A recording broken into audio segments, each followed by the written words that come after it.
welcome to this section on the use of animals in psychological research. And this lecture will look at the reasons why psychologists use animals in some of their research. And then we'll look at some of the arguments against the use of animals in research. And then we'll conclude by looking at some of the major benefits that psychology has gained from the use of animal research. The truth is that research with non-human animals occupies a central and essential role in psychology and related fields. Both old and new discoveries from animal research continue to play a key role in advancing our understanding of human behavior. Animal research plays an integral role in scientific study that are relevant not only to furthering our basic understanding and knowledge, but also to informing clinical practice and public health policy. So in this section, we'll look at both the theoretical and practical reasons for the use of animals in psychological research. We'll also address the arguments or reasons against the use of animals in scientific research and some benefits psychology has gained from animal research. So let's start. Use of animals. Psychologists do research to learn more about behavior in order to advance the welfare of humans. Researchers and other scientists frequently use animals to conduct research that cannot be carried out with human beings. For example, experiments on early separation from our parents will not be possible. We can't use human beings. Studies that want to look at the brain, how the brain structure is formed, brain lesions, we cannot use human beings because the damage that will be caused to human beings in these studies may not be reversible. And so psychologists most of the time falls on animals. So why do psychologists study animals? Two key reasons: theoretical reasons and practical reasons. Theoretical reasons. There are three under the theoretical reasons: Darwin's theory of evolution, the structure and functions of the central nervous system, and then the principle of parsimony. Darwin's theory of evolution says that human beings have evolved from lower animals. And if this is the case, then for us to understand human beings, we need to first understand the lower animals. Darwin's argued that there are some form of similarities and continuity among all animals. All known animals have evolved from a common ancestor. So we all have certain things in common. And so for us to understand human beings, we need to understand animals. So that is one of the theoretical reasons why we use animals in our research, because of the similarity and the fact that we are all coming from the same source. The second has to do with the structure and function of the central nervous system. If you look at the brain structure of human beings and the brain structures of certain animals, they are so similar. Evidence from research has shown that the structure and functions of the central nervous system of both humans and primates, especially mammals, are similar, and they perform the same function. And so if we cannot subject human beings to those treatments, then why not use animals? So that is another reason why animals are used. And then thirdly has to do with the principle of parsimony. If there are two things that can explain the reason why something is happening, and one is simple, then it doesn't make sense to be holding on to the complex explanation. So if human beings are similar, we are coming from the same source, and most of the time, some of these things, we perform the same function, then it's better for us to hold on to what is happening in the lower animals.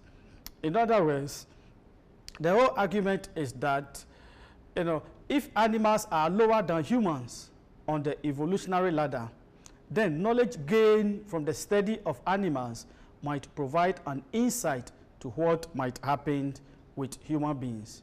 So in effect, results from the study of animals will facilitate hypothesis formulation and testing on some aspects of human behavior, not all, but on some aspects. So these are the reasons that we fall on animals. Animals are quite simple compared to human beings, and if they can give us an insight because we are coming from a common source, then it makes sense for us to study them in an attempt to understand human beings better.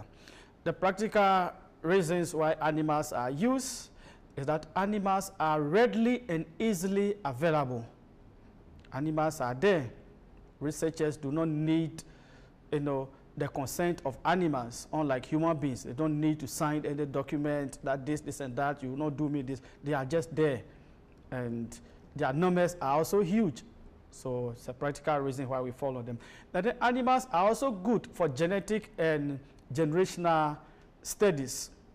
Most animals, they have a very short lifespan. So if you want to study them, you'll be able to do it and finish within the course of your career. But when it comes to human beings, you cannot pick. By the time you become a full-grown researcher, you just have some few years to live before you die. So you cannot now start studying a baby to get to know everything to the time that baby will die. You cannot finish it.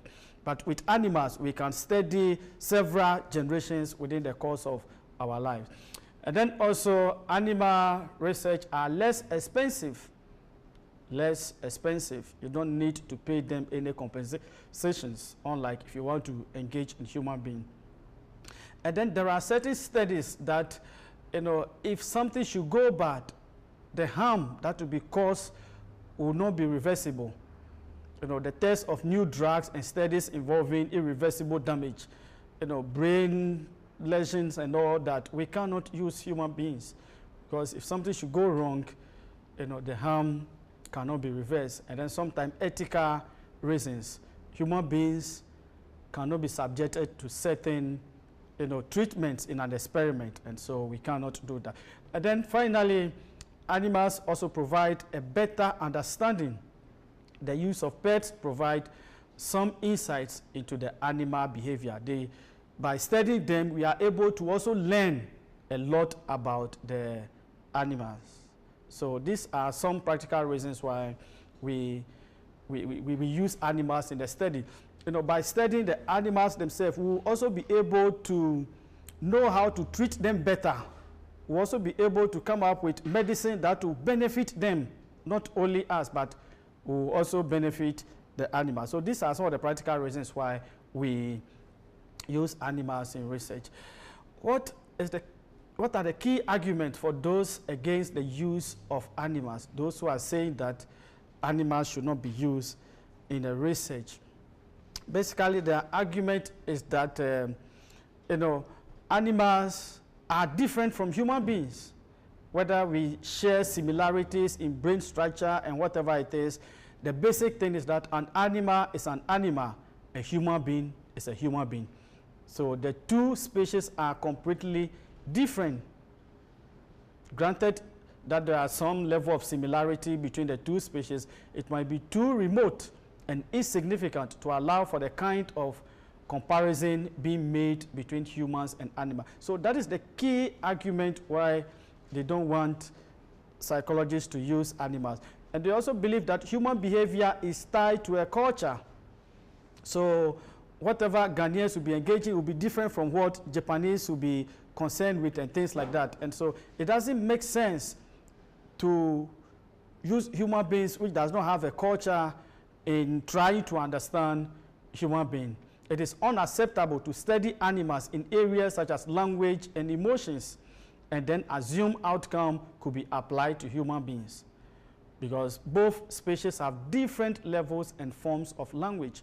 The kind of things they engage in are different from what we human beings do. So those are some of the argument that they talk about.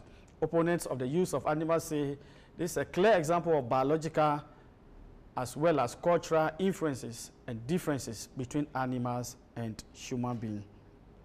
But the fact is we cannot do away with animal research. We need them. we need them, especially because of both the theoretical and practical reasons that I've talked about. Now, another argument that they raise is that most of the animals that are used in research are those that have been, raised in labs.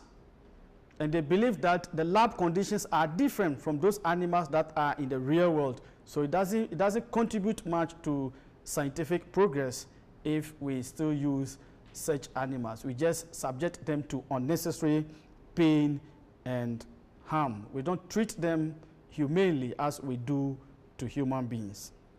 That notwithstanding, psychology has gained a lot from the research on animals, which I want us to look at briefly, the importance of animal in psychological research.